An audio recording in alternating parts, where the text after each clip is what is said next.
lot more than anything, burial place, any living, any relatives at the time. It'll give you a lot. Death certificates are good. Good morning. Welcome to the Rainham Channel. This is Thursday, the 17th of November, and we're at the Scituate Historical Society. In my estimation, this is one of the most active historical societies in the eastern U.S. I think that's fair to say. And they are the holders of many different and very interesting historical homes and farm buildings, including a grist mill down in the Greenbush neighborhood of Scituate.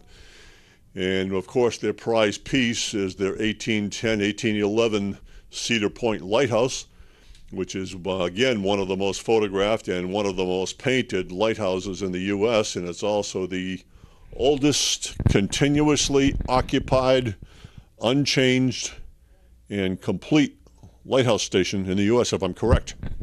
Yeah, that's what we'd like to say. It was built in 1811, and the tower and the keeper's cottage were all built the same year. So if you consider a lighthouse as a complete unit with the tower and the cottage, it's the oldest complete lighthouse in the country, because Boston Light, for example, the tower was built in the late 1700s, but the keeper's cottage was built much later. So we have the oldest complete lighthouse in the country, which is kind of a cool fact that we'd always like to make. Yeah, I should first introduce these two gentlemen to my right. They are longtime associates and historically interesting people and good friends that we've known each other for the better part of 23, 24 years now. Introducing Peter Whitfield. Peter is a fellow historian and video journalist for Comcast here in Scituate, and he's done many, many different recordings for the Scituate Historical Society, if I'm correct. And the president of the Historical Society is David Ball. Dave's a retired teacher, historian, and how many years have you been doing this now? I guess about 20 years, more or less. Wow. Well, that's about the first time we met. I think when you stepped in and replaced Mrs. Laidlaw. Right. Yeah. Yeah, we were talking about her just a few minutes ago. We're in one room here of the Little Red Schoolhouse. This is their headquarters, and this is one of the most interesting buildings I know of in Scituate, as well as anywhere on the South Shore of Massachusetts. I'm going to pass the mic to David and let him just sort of talk about some of the interesting objects in this room and the purpose of this particular room. Well, our headquarters was built as the first high school in Scituate. This building was built in 1893, and it was a four-room school. Each room covered one of the major disciplines: math, science, English, history. And it was used as the high school until 1917. And at that point in time, the town had outgrown this particular building. It wasn't large enough. And so they decided they were going to build a new high school. This building was located at the spot where the new high school was going to be built, so they had to move it to this location, which is about 700 or 800 feet from where it originally was located. After the move in 1917, it was used as auxiliary classroom space for the high school. Eventually it became the administration offices for the Scituate Public Schools. And as a matter of fact, I was hired out of this building when I started teaching. And then in the early 1980s, the town considered the building surplus, and they were thinking of selling it. So the society took it over, and it became our headquarters, I believe, in 1983 or 84. So it's got an interesting history. It's our, as I said, it's our headquarters. So we have all of our documents, all of our photographs, all of our artifacts that are of major consequence for the society are located here. We have a very extensive genealogy collection. So we have people coming from all over the country and even from foreign countries coming to this building to look at their genealogy and those kind of records. Yeah, that's something that's near and dear to my heart right now, because I've been studying my family's history. And I have a cousin who has also been here a few times to look through some of the records, and we're just amazed at what you have. Let me speak to Peter. You've been a longtime trustee and friend and member of the Historical Society since I can recall. Again, in the 20-plus years that I've been involved down here as a part-time volunteer, if you will. And I have the pleasure, of course, of now leading your excursions in the summer on Boston Harbor. And I remember my first encounter with Herb is when we had the threat of a hurricane, and I was cruising around the South Shore, as I often do, and I happened to come upon the replica of the top of Minot Ledge over there at North Cohasset. And I saw this gray-haired guy with the build of a gorilla. It's the only way I can describe it. He had massive arms and a massive chest. I mean, for such a guy who in his 80s to be in that kind of condition, he was there heaving away on ropes and trying to secure that structure in the anticipation of that coming hurricane. And I got to talk with him, and he told me all about how he hand-hammered all that copper and worked along with Joe Lebhertz, who was a longtime volunteer here, and the students of, I think, Southeastern Regional Vocational Tech. South Shore Votech. South Shore Votech, okay. And I mean, that was a community project. And Herb played a very large part in doing a lot of the copper work, and he told me that he learned that at the Quincy Shipyard. I mean, fascinating. That here's a guy who had carried the keepers out there and worked with them in recovering dropped objects from the tower and helping them to transport supplies back and forth. I mean, he lived the part. And then now that's, his legacy is recorded here to an extent. So it's, that's a beautiful thing. As part of this venture, we're going to take our camera down to the Scituate Lighthouse and hopefully the Men of Kent Cemetery if the weather doesn't turn foul on us. There is a threat of rain and snow today. And down to the Driftway Museum, if that's possible. Okay? Yep. Very good. All right, so without further ado, we're going to prepare here and regroup down at the lighthouse. Thank you. All right, we're inside the lobby of the entranceway of the Driftway Museum here, owned by the Scituate Historical Society.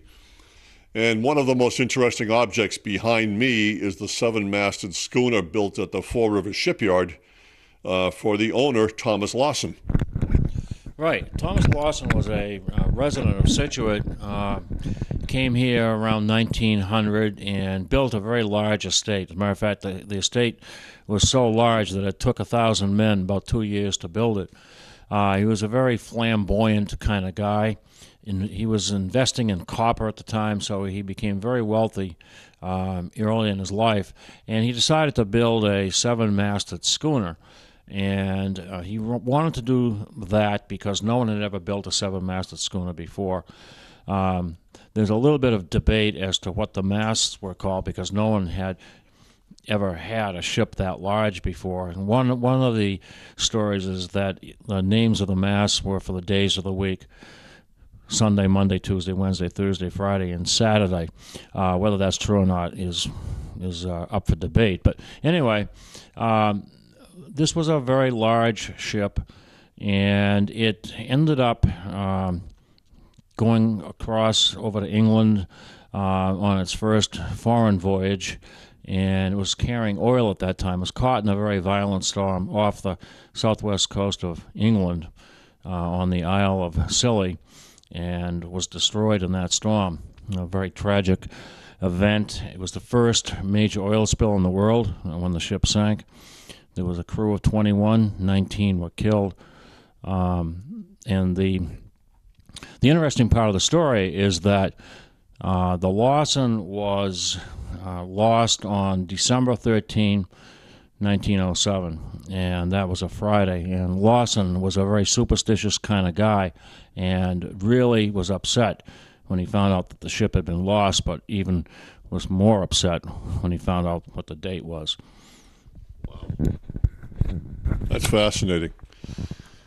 And I noticed that we have a small spotlight here that was donated by Stuart and Margaret Downton, by George and Ruth Downton. Oh, yeah, okay. Ruth Downton was the last occupant of the lighthouse, and her late husband was posthumously awarded the role or title of head keeper of Scituate Lighthouse for his long service there, his long tenancy, and his dedication to the project of maintaining and restoring the lighthouse. And the red buoy over here on Dave's left on the mantelpiece was a gift from the American Lighthouse Foundation a number of years ago, and that is a type of buoy light that's no longer used by the U.S. Coast Guard. Most buoy lights now are made of plastic or different types of resins. This particular one is cast aluminum with a cast aluminum cap and a red Fresnel lens. Fresnel, because of its bands on the top, the bands on the bottom, and the belly here, or the mirrored glass, which emanates the beacon from this. The upper rings and the lower rings collect and refract and bend sunlight or natural light from a bulb or some other type of flammable object. In early days, they used acetylene. But when the light is collected and gathered, it is emanated from this belly band here. Oh, I dropped the sign. And over on Dave's left on the wall, we have a small sketch of the original Minot Ledge Lighthouse, which was placed there about 1849 and was lost in 1851 in a gigantic storm. And around the corner is a case that I really want to have Dave talk about, and that is the display from the Forest Queen, a shipwreck, which was only a short distance from here, underwater. There's nothing left of the timbers, but there is a large concretion out there in a spot which we will not discuss to protect it. So let's roam around the corner here and see the Forest Queen display. We've moved around the corner and we have several artifacts here which are from a wreck of a sailing vessel, a cargo ship. Was that Boston bound, Dave? It was. It was lost in a major blizzard in 1853 in February, and the vessel was coming over from Europe. Was going to go to Boston and unload part of the cargo and then head for its home port of New York. Got off the coast of Massachusetts and was caught in a very violent late winter storm and came ashore at Scituate. There were a number of immigrants on board the ship as well. No one lost their life. They were all able to get down off the ship to the beach, but the vessel was destroyed.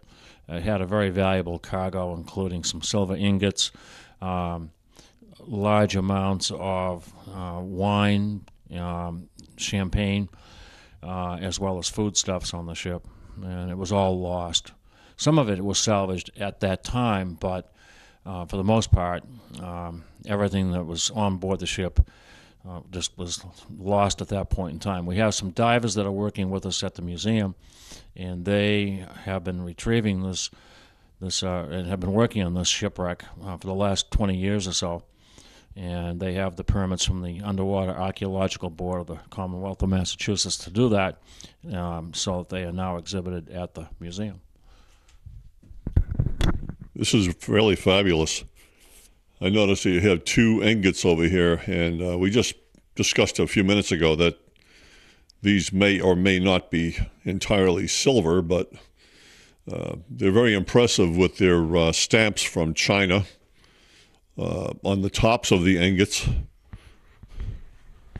And there are a couple of concretions, as I was telling our cameraman, Alan Russell, about this. One over here on the left, where you can actually see a bottle stuck in the concretion, along with bits and pieces of hardware and tools and hammers, and just an amazing collection here. There are keys, hooks and chains and horseshoes, hinges, tool heads, axe heads. Just it's an amazing compilation that I'm sure the years as they go by will even provide more. Oh, absolutely. Yeah. Absolutely. Now over here we have the steamer Portland. This is something that many of us are aware of who follow maritime history and the history of ships in and around Boston Harbor. And this steamer Portland, only a few years ago, and I say few now, in the big picture of time, 10 years doesn't really mean a lot, but about 10 years ago, the wreck of the Portland was finally located just a little bit northeast or northwest of Race Point on Cape Cod after having been lost while in transit from Boston to Portland, Maine. And we have a few storyboards here depicting the story of the Portland, as well as some artifacts from the ship itself. And I think Dave can elaborate more on that. We've been working with officials at the Stellwagen Bank National Marine Sanctuary, which is headquartered here in Scituate, and they're the ones that are in charge of Stellwagen Bank. And the steamer Portland was discovered on Stellwagen Bank at the bottom, as Doug said, about 10 years ago. And the archaeologists at Stellwagen are continuing to investigate this particular wreck. They have done a lot of photo documentary of the wreck and have sent down ROVs to investigate the condition of the Portland. It's considered by many people to be the Titanic of New England because there's so much mystery surrounding it. Why did the captain decide to sail the weekend after Thanksgiving, 1898, knowing there was going to be a major storm impacting the area? And so there's a lot of mystery. We don't know exactly how many people were on board the vessel because the passenger list was on the ship. We have a pretty good idea of the numbers and the names, but there's some conjecture about that as well. Yeah, I know that compared to the Titanic, the numbers lost on the Portland were relatively small, but it is fair to say that this is the Titanic of New England. For the time the ship went down and for the type of ship she was and the conditions she set sail under, everything about it was extreme. The time of the year, the winter was on us, the northeast storms were blowing, and being a sidewheeler, this is a ship that should never have gone out where she was, but there were many stories that have been written about it. Many books and videos, and even our late mentor and friend, Edward Rose Snow, mentioned this in several of his books when he was writing about shipwrecks, and he even claimed to have found the wreck of the Portland at one time, but nice try. But she's down deep enough that the average diver can't touch her, so she's safe, and her walking beam engine is still intact. It's just it's an amazing shipwreck. It's an amazing story. We have a buoy over here, which I coordinated the donation of. This came from Trinity House, which is the overseer in Great Britain of all aids to navigation. That covers lightships, lighthouses, buoys, and other devices that are used to guide ships into and out of various ports. And this particular buoy was an acetylene-fired buoy, and there were 3 or 4 of them that were donated to the American Lighthouse Foundation, courtesy of Trinity House, but it seemed like all the officials there weren't entirely aware of it. So that, but be that as it may, it's here, and it's a worthy addition to the collection to show another type of aid to navigation from another era and from a different country. Over here on the wall, over to David's left, are 2 doors from the Portland. There is a cork life vest. There are some photographs depicting other objects that were recovered. And one, to me, is of great interest, and that is the double wheel, which was used to steer the Portland. That reportedly was in the hands of another historical society on Cape Cod, but has since disappeared many years ago. Let's move on further, and we have a lot of interesting stuff here to see.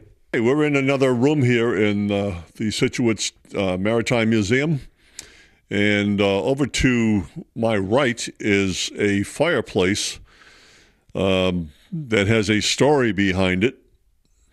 It concerns the Columbia, which was one of the last pilot boats. A pilot boat was a vessel that was sent from the waterfront in Boston out to the head of the shipping channels at the entrance to Massachusetts Bay, and the pilot boats would meet the incoming ships, and a pilot or an experienced navigator would guide this large vessel into and out of the harbor. And again, I'm going to pass the mic to Dave. The pilot boat Columbia was lost in the same storm that destroyed the steamer Portland in 1898, and we have a picture of the pilot boat Columbia above the fireplace. What's so interesting about the fireplace is that the mantelpiece, just under the photograph of the Columbia, was from the little maritime museum that was made from the wreck of the pilot boat Columbia that was on the beach of Scituate for almost 30 years. And the inscription on the mantelpiece reads, "Glad to see you. Glad to see you. You'll find us rough, but you'll find us ready." And when the pilot boat museum was finally pulled apart in the 1930s, the mantelpiece was brought over to this building, which was a private residence, and was here. And when the Historical Society bought this building for the Maritime Museum, we discovered this mantelpiece in here. So it's been in 2 maritime museums, not just this one. Wow. Wow. And I noticed that quite a few of the objects here, according to the storyboard, were manufactured from parts from the ship itself, from the Columbia. Yeah, we have a chair that's in the postcard photo that was in front of the fireplace in the pilot boat, and that was all wood that was made from various parts of the ship. And we have a hunting rifle. We have an interesting painting of the Maritime Pilot Boat Museum that was done in 1917. We have the guest book that people wrote in when they were visiting that particular maritime museum. So it's a nice little exhibit. And over here to the left, or I'm sorry, the right of the Columbia fireplace. By the way, the fireplace was added after the ship went aground. There's a gathering or collection of found objects on the beaches around Scituate and the South Shore, from an area called a littoral zone. There are fishing lures and snuff cans and just a hodgepodge of many different things that people have found and turned into art objects you can see up here. Crab claws, lobster claws, just innumerable objects. Beach glass, which is highly collectible now. In fact, in some parts of Boston Harbor, it's now illegal to pick up beach glass.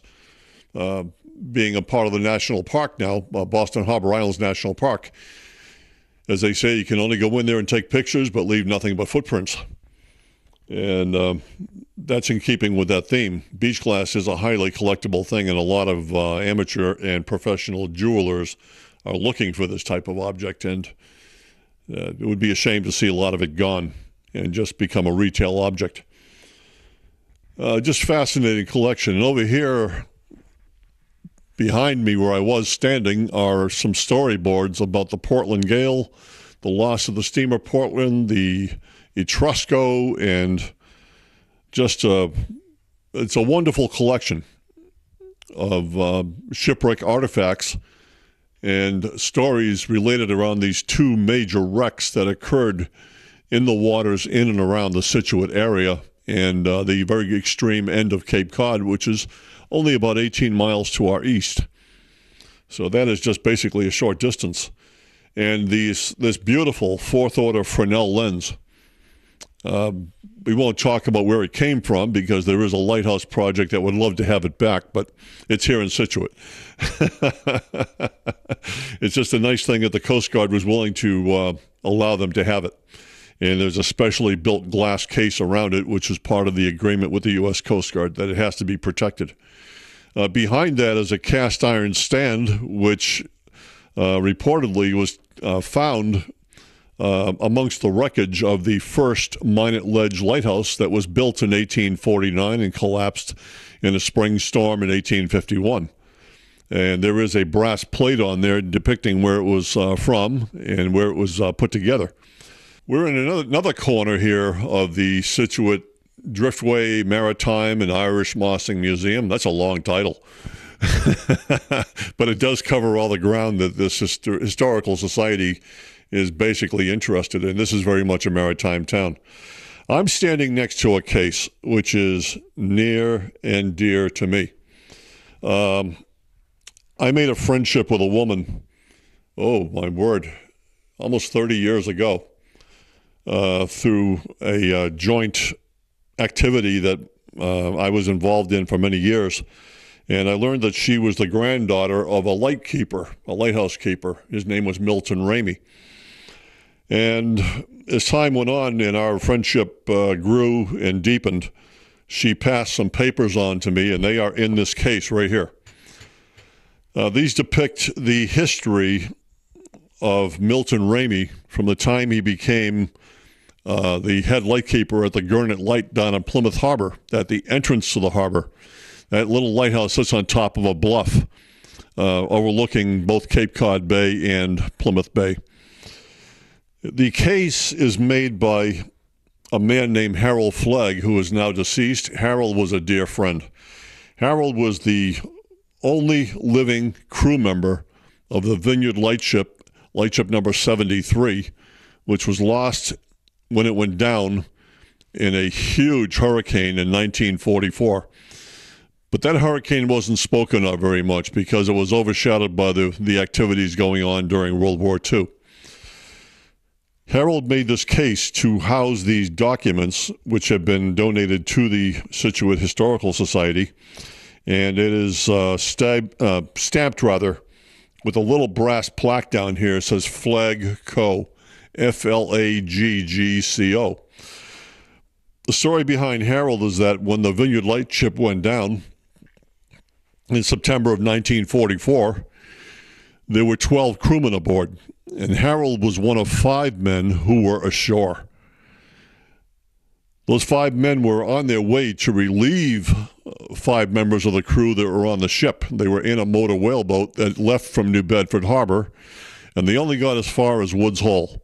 They weren't able to go any further, although Cutty Hunk was so close. But the lightship was on an exposed portion of Buzzards Bay that was open to the Atlantic, and the weather was getting so bad that the motor whaleboat just couldn't get to the lightship. So they were told to turn around, but they spent the night at Woods Hole. They went back to New Bedford the next day, only to learn that the lightship was gone. Well, Harold became a tool and die maker, and he worked his trade at the Charlestown Navy Yard, and he was responsible, with many other men, for maintaining the USS Constitution, Old Ironsides. And Harold became something of a real professional tool and die maker. And he built ship models, and he had to make his own miniature skill saws, his own miniature lathe, a miniature drill press, and so on and so forth, to work at his craft. And he made this specifically for these documents, and I'm proud that it's here. So one dear friend and another dear friend's documents are here, and the Scituate Historical Society has done a wonderful job of maintaining this. Again, this is very, very close to my heart. Around here we have a lot of photographs depicting the activities of life-saving, which was a prominent trade here for many, many years, beginning around the Civil War and continuing through 1915 when the U.S. Coast Guard absorbed the life-saving service. We have a beach cart here that was given by a benefactor, and it's done in miniature, and I'm going to let Dave elaborate on this. This is a wonderful piece of art. Yeah, this is what's called a beach cart, and the beach cart was the main piece of equipment that was used in the life-saving efforts during the 1800s. They were housed in buildings that were owned and operated by the United States Life-Saving Service. And when there was a shipwreck, they would hook up a team of horses to the beach cart and pull it down to the beach. Everything that was needed to set up a breeches buoy operation was on the beach cart. The cannon to throw out the lightweight line, the heavier lines, and eventually the lines that would be used to rig up the actual breeches buoy. And breeches buoys were used to pull a crew from the ship to the shore one by one.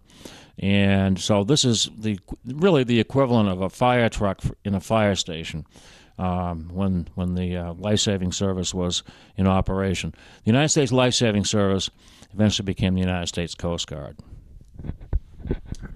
And there's a small mural over here depicting a breeches buoy being worked to pull a shipwrecked sailor from the mast of the ship over to the beach.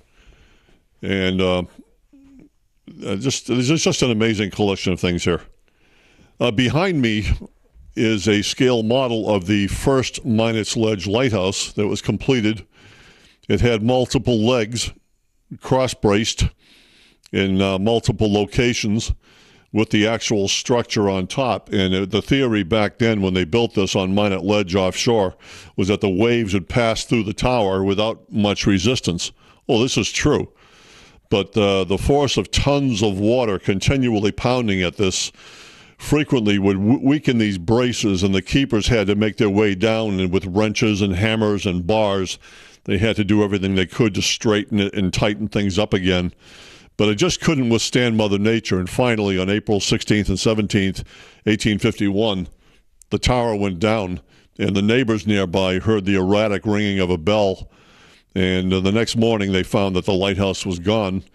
And for about almost 9 years, the ledge was guarded by lightships, 3 different lightships, until finally the stone tower here was completed in 1860. And the 2 bronze doors that went to this doorway right here are located right outside on the front of this building. They were replaced by the Coast Guard by a single iron door. But the original iron doors with bronze hinges are right here attached to this building outside. And there are other scale models here. One of the Scituate Lighthouse, you might call this folk art, and various depictions of the Minot Ledge Lighthouse under construction, the 1860 tower, which stands today. A noteboard depicting a note that was thrown into the sea with a bottle by the 2 keepers who were lost on the first tower. That bottle and its note are in the Hingham Historical Society's custody. It was found on the beach many weeks later in Hingham. And a lithograph, probably of the Currier and Ives type, is here of the original tower at Minot Ledge. There's just a lot of artifacts. We have a Lyle gun, the brass cannon that was used to fire a projectile from the beach to the ship that was part of the beach cart. And there are 3 life-saving medals over here on this wall. And as Alan pans the camera around, we will get a glimpse of that. This is the life-saving and lighthouse corner of the Maritime Museum here in Scituate. It's a wonderful collection, and I'm proud to have played a part in this. Anybody who reads my Facebook page, Doug Bingham on Facebook, I posted a couple of questions about 2 days ago. Has anybody ever heard of Irish moss, and what does the Scituate Historical Society have to do with ice cream and cosmetics and toothpaste? I put a lot of question marks on my posting there, and I'm going to let Dave elaborate on this. This is a wonderful part of Scituate's history and part of its traditions of harvesting a type of seaweed called Irish moss. All right. Irish moss is a type of seaweed. It's a red algae seaweed, and it grows off the coast of Scituate. It does not grow anywhere where the tide comes and goes. It has to be totally covered by water all the time. And it was first discovered by an Irish immigrant by the name of Daniel Ward. And Daniel Ward came to Boston around 1846, 1847, and couldn't find work. He built himself a fishing schooner, sailed down to Scituate one day, and was looking down at the bottom of the ocean at low tide, noticed that it was the same species of seaweed that grew in Ireland. And he knew that in Ireland they were using the seaweed in the brewing of beer. And so he figured there must be a big market for this particular type of seaweed if he was able to find a way to harvest it. So he stopped fishing, moved his family to Scituate, built a little fishing shack on the beach, and got himself what's called a dory, which is a type of boat, 16-foot boat. And the only other thing he really needed was a mossing rake. And I'll just go over here and hold up one of what's called the rake head. This is a rake head of a actual mossing rake. The teeth, as you can see, are very close together. And so he started harvesting this moss, and very quickly there was a huge market, and he told his good friend Miles O'Brien to come down and help him in the harvesting, and he came down, and within 20 years or so there were several hundred Irish families that had moved to Scituate harvesting this particular type of seaweed. And it worked out really well because there was no impact on the local residents. They didn't care anything about the seaweed. They were either farmers or they were fishermen, and harvesting of Irish moss was of no interest to them. And so you had a very large influx of Irish that came to Scituate to harvest this moss. Today, Scituate is considered to be the town in the United States with the highest percent of Irish population in the country. As a matter of fact, I came across an article that was written by a London, England newspaper this week talking about this particular fact. Irish moss today is used in a lot of different food products. We have some of the food products right over here. It's in chocolate pudding. It's in all good ice creams. It's in carnation breakfast. It's in most toothpastes. And the reason it's in all these food products is that it gives the product a creamy, consistent flavor and texture. Not so much the flavor, but the texture. If it was not in that particular food product, it would tend to be either watery or chunky or very undesirable. So it's a very important commodity. It's not harvested in Scituate anymore. Most of the moss and seaweed that they use in these products today comes from Southeast Asia. Ironically, this museum opened in 1997, and it was about that time that the Irish moss harvesting stopped in Scituate. Very, very fascinating. And we even have some samples of it here in an old whiskey barrel, and many photographs of people who participated in the activity until recent years. It's quite a tribute to the Irish of this area. And it's for good reason that they call Scituate the Irish Riviera. When the electric trolley started coming down from the Boston and Quincy areas, people wanted to escape the heat and the stifling humidity of the city and get the ocean breezes.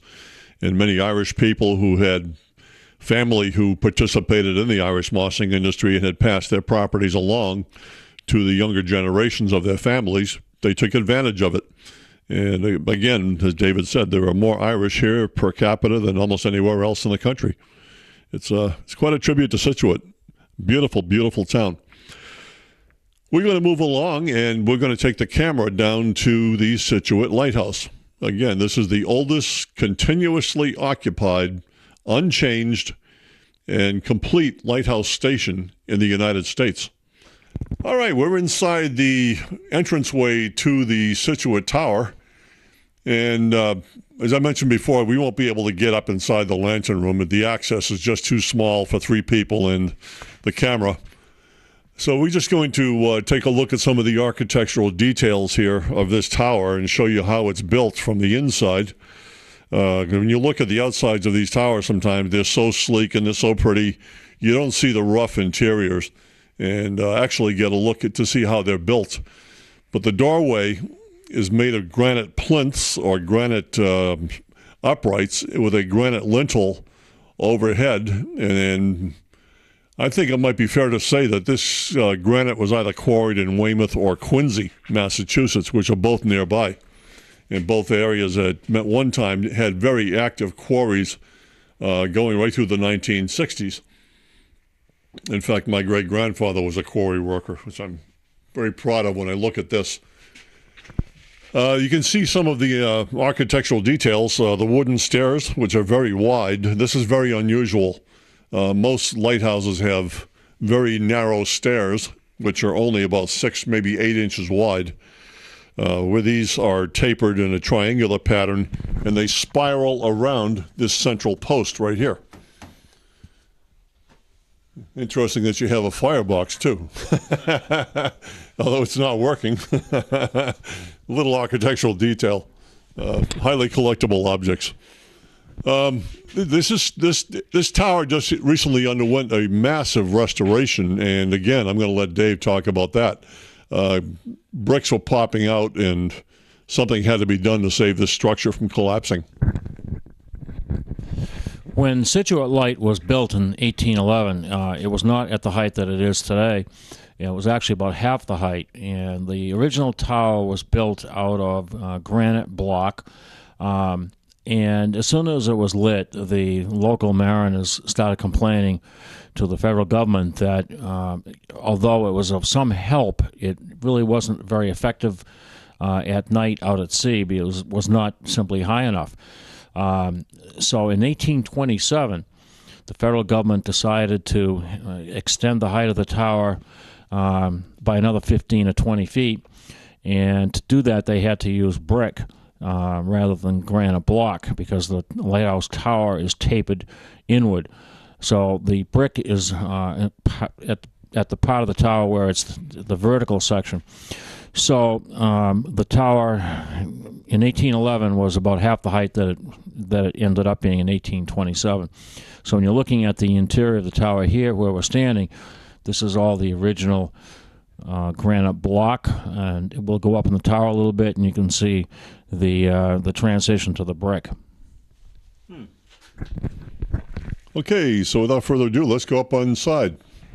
We're up on the top landing just below the lantern room of the Scituate Lighthouse, and you can see, unlike many other lighthouses around the United States, the entire access to this is all wood, with the spiral staircase going up to this landing, and then a rudimentary ladder being made of 2x4s with planks serving as stairs allows you to get up to the watch room and the lantern room, which is above that. But we're not going to do that. Just not enough room for 3 people and this camera equipment. Just asking Dave about some of the graffiti carvings on here. And according to Bob Gallagher, who is the current keeper and resident of the Keeper's Cottage, you said 1894? 1894 is the oldest that I believe he's found in here. Some of the initials we know who they are, and others we simply just don't. Many years ago, the lighthouse was in very poor condition. Well, that goes way back to the early part of the 20th century, and people were just coming in here randomly and writing on the walls and carving on the walls and that kind of thing. But yeah, some of them go back to the 1800s. We're at the point in the lighthouse tower also where the extension was built in 1827, and this is the area where the exterior walls are totally of brick at this point. Talk about some of the way the brick is tapered here. Well, the tower, as you go up higher onto the tower, the tower comes inward, and so that's why it's tapered. So as you get up close to the lantern room, it's narrower than when it starts at the bottom. It's not a straight vertical tower, so it moves inward as you get further and further up to the top. These brick that you can see date back to the time of 1827. The exterior brick were replaced around 8 or 9 years ago. They were becoming so badly deteriorated they had to be replaced, but the majority of the brick that makes up the tower goes back to the 1827 era. Now, what about the relighting of this tower for the first time since 1860? The tower was decommissioned in 1860 and was relit as a private aid to navigation in 1994. So I think that's 134 years between the time it was decommissioned when the second minute light was constructed. And how was that achieved? Getting the relighting? Well, it was a whole application process through Coast Guard. If you're going to have a light being used as a private aid to navigation, you have to get approval from Coast Guard, and that takes there's a lot of paperwork and a lot of applications and that kind of thing, but it finally got done. So it was 1994 is when it all happened. And what, a year later, it was in 94, it was actually an inside harbor aid, right? No, that's when it was relit as a private aid to navigation. Okay, the private aid to navigation, but as an offshore aid to navigation, there was a blinder in the way. There was before that. Yeah, you couldn't see it from offshore, yeah. Today it's on the nautical charts as an active working lighthouse. Absolutely wonderful. And that decommissioning, of course, was due to the lighting of the stone tower at Minot Ledge. Right. That's correct, yeah. That was in 1860. Yeah, from here you get a view down along the breakwater. This beautiful jetty, which has been rebuilt within the last 20 years. I remember seeing the heavy equipment out here placing stones. Although the lighthouse itself was decommissioned in 1860 and was darkened until July of 1994, like Dave said, 134 years. Although the light itself was dark here, there was a keeper who did maintain the light that was on the end of the jetty. There was a kerosene lamp out there for many, many years that had to be used during times of fog, snow, low visibility, rain.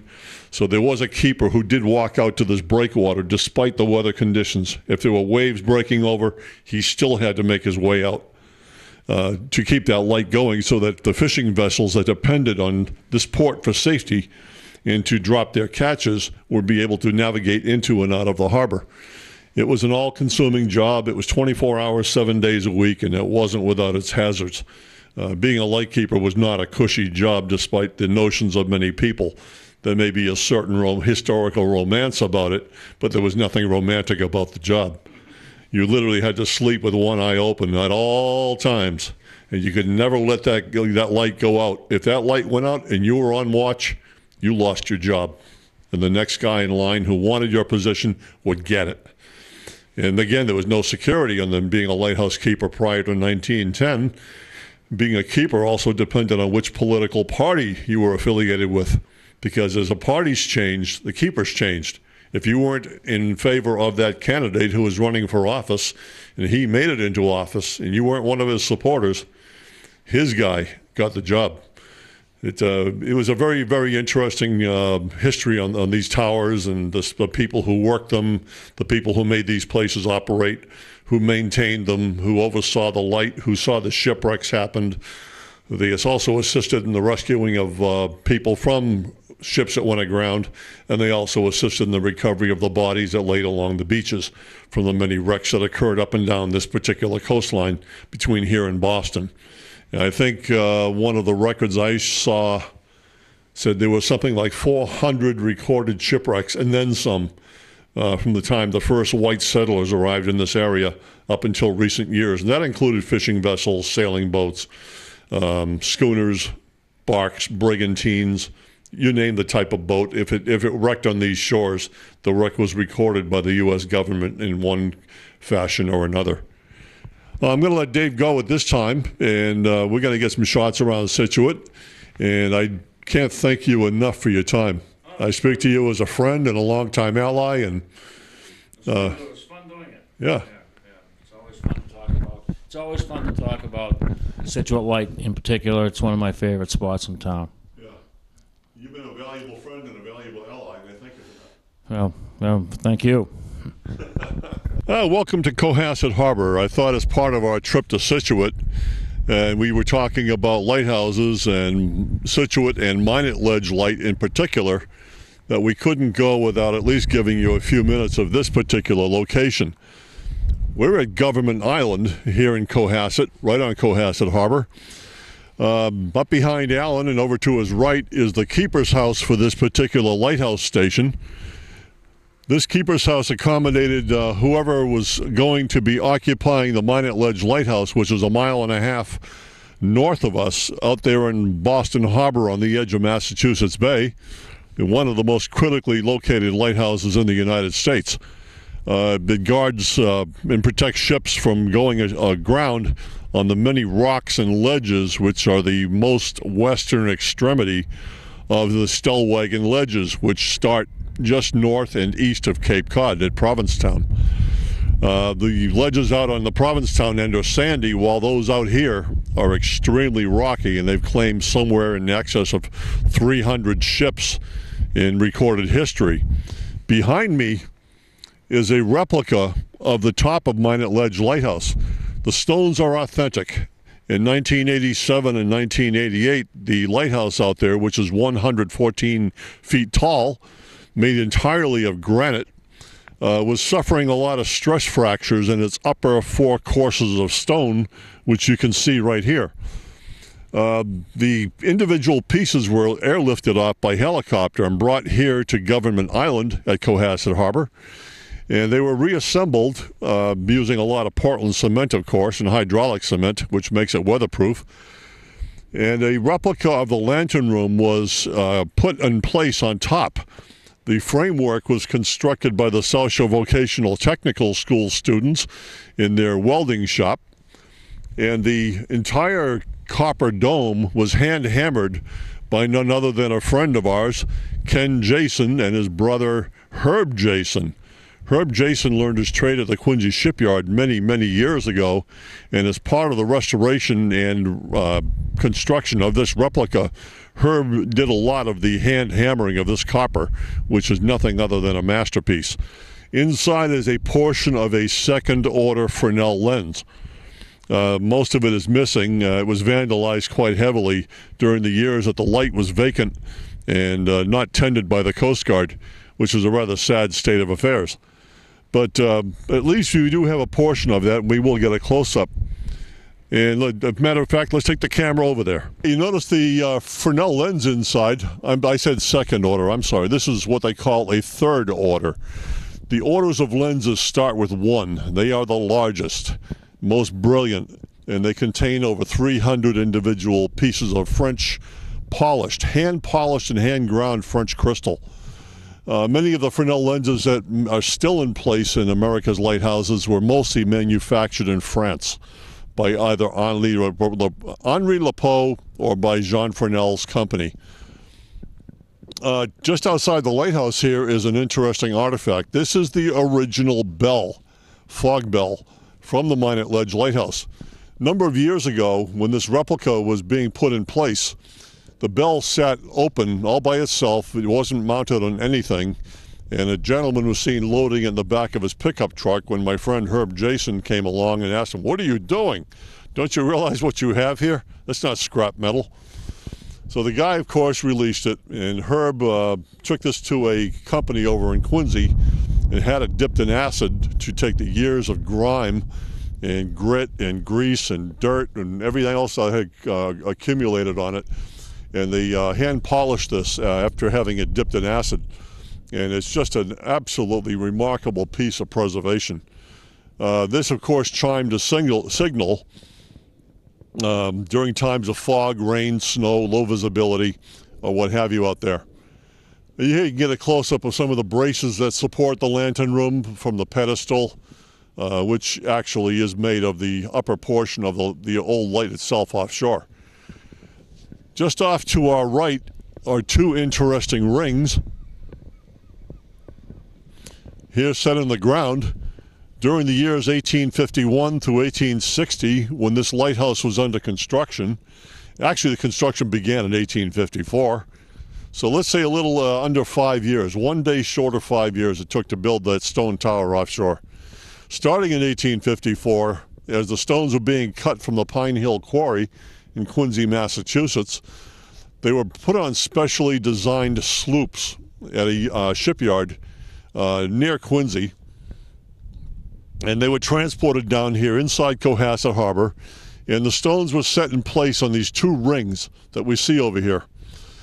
And as the stones accumulated, they actually began to build the tower here piece by piece in a sort of a dress rehearsal to make sure that every stone would fit into the next stone either above it or below it or next to it. They were finger jointed in effect. And as the structure grew in height, the holes were drilled strategically in certain locations around the perimeter of the tower, into which were inserted bronze rods. Bronze, of course, will never corrode or rust. And that made the tower strong vertically as well as horizontally. So when waves hit that tower, those joints lock together and keeps water from going in. And it's quite a remarkable thing that when Minot Ledge was completed in 1860, it was considered to be one of the greatest maritime engineering achievements of the 19th century. And we're right here on the ground where it all began. As the stones were dressed here, they were again put on sloops and then taken offshore. And it's quite a remarkable thing in itself that during the 5 years of construction, not one person was injured. Nobody drowned. That's due to the safety measures they put in place, and it's a testimony to the skill of the Irish and the Scottish stonemasons who made this possible. Over behind Alan over here is a memorial that was dedicated, and I had a hand in this about 10 years ago. The first lighthouse out here was an iron-legged structure on top of which sat a wooden structure which housed the keepers and the lantern room. It only lasted a little over 2 years when a northeast storm knocked it down, and the head keeper, John Bennett, was away trying to get a new boat for the light station, the previous boat having been destroyed in a storm. So the two keepers who went down were the two assistants, Joseph Anton and Joseph Wilson, and their names are preserved here in perpetuity in the face of this black marble monument here on the lawn at Government Island. And this was a dream of Herb Jason. The platform that this stone sits on is a compass rose. And this shows the direction where the lighthouse stood. Just to the right of the headstone is a marker pointing out offshore in the approximate direction where today's Minot Ledge Lighthouse stands, the 1860 tower. This is quite a remarkable spot, so if you come down to Scituate, you also have to take a trip right here to South Cohasset, right on the Scituate town line, right off of Marginal Street. This is Government Island. You can see the barn up behind Allen, where Barton Alexander presided. He was the Army Corps of Engineer officer in charge of construction during 1854 to 1860. And he was a man who worked quite closely with General George Meade of the Army Corps of Engineers, who was responsible for the victory at Gettysburg during the Civil War. So we have a Civil War connection here. We have a Scituate connection. We have a Cohasset connection. And it's just a remarkable thing that we have this treasure over here that many people don't even know about. They aren't aware of this. And it's why we urge you through these programs to get out and see some of these locations that our camera is taking you to. So for the Raynham Channel, I'm Doug Bingham, and Alan Russell, our cameraman. We thank you. Have a great day.